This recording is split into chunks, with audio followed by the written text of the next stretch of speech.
Meet Tessa Bango. Looking at her, one would never know for the last 12 years this former nurse has been battling for her life. That she's had 7 surgeries, 3 to remove tumors and to stabilize her spine. That she's been paralyzed. And if that's not enough, in 2014, she was diagnosed with stage 4 colon cancer, which spread to her liver. When we first saw Tessa and we looked at her images, I had a few colleagues in the room, they all looked at me and said, "So when did she die?" I said, "No, she is actually still alive." He said, "Well, the smallest breeze could take this unstable spine and basically put her in respiratory distress, and that would be in the end of Tessa." So literally, this was a woman who was walking on a minefield of cancer. Tessa asked the Lord, why her? So I've had those moments with the Lord. He said, "Why not you?" Then he reminded me of what Paul said, "My grace is sufficient for you." So I asked the Lord for the grace to go through this whole experience. I never asked why me again, because sometimes we don't know our strength, but God said, "You never give you more than you can bear." Tessa's husband's faith was steadfast from the beginning. Well, I know for sure that Christ would have helped us in some way. I didn't really know exactly how, but I keep my full trust in the Lord because he said, "Lean on him," so I keep my full trust in God. Although their faith was in God, there were many seasons of testing.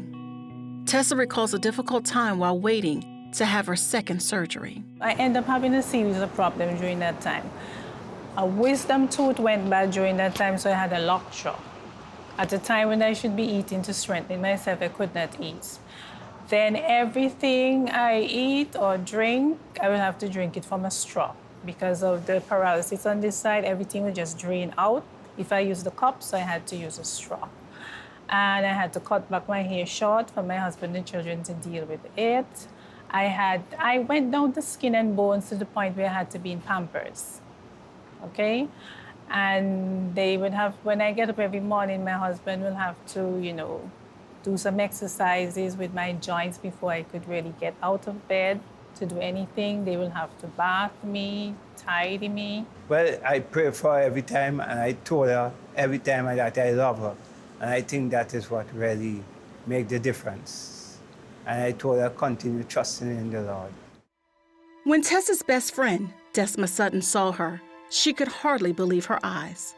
That point when I saw her, I really realized she was far gone. But still, I had no fear. Barely saw my way home. That's when I broke down. But I never, ever was in doubt, even through the tears, that Tessa wouldn't make it. Many persons came to visit me, and some of them left crying because they said, "No, God, I tell you, I was skin and bones, wearing Pampers." And for most persons, I look like a lost case, hopeless. But, the whole situation strengthened my faith in God. And, God made certain promises to me. And, sometimes your faith wavers. So sometimes I have my down moments. And one day I was in my down moment and the Lord said, "But if I told you that I'm going to use this to minister to others?" I said, "Yeah, okay, that means you will live." So I decided to hold on to God's promises. Even her doctor didn't think she would survive. He called her a dead woman walking. If you have recently seen Tessa, it is hard to believe that we called her the dead woman walking. But I assure you, when she walked in the first time and you look at her lab values and everything else, you should have been dead. We do not know why you're still here. We're very happy to report that. And I say it is an exception to the rule, but at the end of the day, these are the things that keep you going. I know it's a fact that God still do impossible things today because the situation looks to us in the natural impossible, but nothing is impossible with God. Although cancer threatens to take her life, Tessa says that was the very thing that saved her soul. If I had died when I was healthier, I don't think I would make it to heaven. I was going around with so much hatred and anger from things of the past, and resentment and condemnation. And God used this to empty me and free me of these things.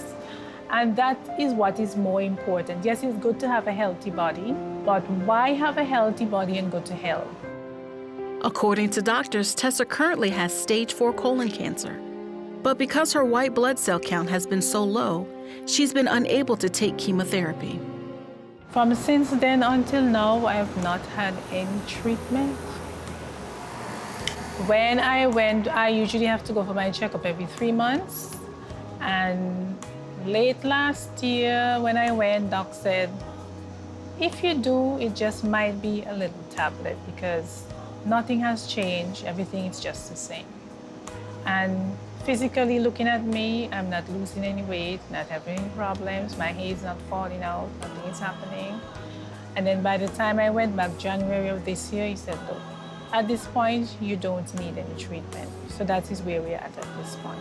Not only has Tessa's story inspired me as a healthcare practitioner, Tessa inspires other patients. And it is to talking with my colleague, Dr. Tadia Smith, who has also been involved in the care of Tessa. She also volunteers at the hospice in end-of-life care. And Tessa has actually come to the hospice and shared her story with terminal patients, and they have taken great strength out of that. I tell everybody who may be viewing this or hearing this, they could keep their trust in God. It might not almost work the way that they want it to work, but God is still in control of what's taking place inside of the world today. So I wrote my first book. So in the waiting, that's what I'm doing, speaking, writing, and just using it as an encouragement to others. But that's what it's all about. We all go through hard times in life. Because no matter what you're going through, He can take you safely through it. You just have to trust Him. He will take you safely through it.